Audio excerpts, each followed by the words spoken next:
બનાસકાંઠામાં એક એવી શાળા છે જ્યાં શાળામાં અભ્યાસ કરતા બાળકો અને તેમના વાલીઓ સહિત શિક્ષકોને મળીને કુલ 972 વ્યક્તિઓનો વીમો ઉતારવામાં આવ્યો છે।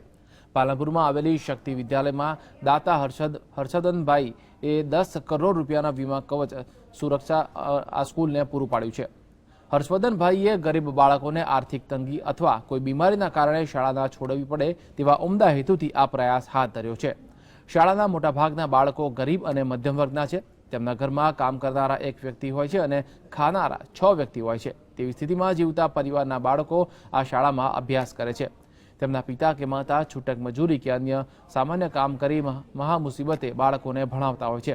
ત્યારે કોઈ અણધારી આફતોથી ઘરમાં કામ કરનાર વ્યક્તિને જ અકસ્માતે મોત નીપજે કે પછી કાયમી અપંગતાનો ભોગ બનવું પડે ત્યારે બાળકોને અધવચ્ચે શાળા છોડવી ન પડે તેની માટેનો આ પ્રયાસ હાથ ધરાયો છે। પાલનપુરની આ શક્તિ વિદ્યાલયમાં ભૂતકાળમાં આવા અનેક કિસ્સાઓ બની ચૂક્યા હોવાને કારણે બાળકોને અધવચ્ચેથી ભણતર છોડવું પડ્યું હતું।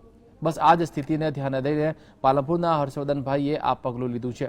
હર્ષવર્ધનભાઈએ કરેલી આ પહેલને અન્ય સુખી સમૃદ્ધ સમાજસેવીઓ ઉપાડે તેવી આશા વાલીઓ સેવી રહ્યા છે।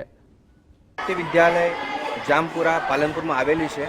આની અંદર 475 બાળકો અને એના વાલી સાથે 475 વાલી શિક્ષકગણ સાથે એમના આર્થિક સહાય ભણતર અટકે નહીં એ માટે અમે એક સુરક્ષા કવચ ICICI લોનબાર્ગ સાથે મેં ટાઈપ કર્યું અને બાળકોને મેં 1 વર્ષ માટેનું વીમા કવચ મેં એમને ભેટ આપ્યું છે।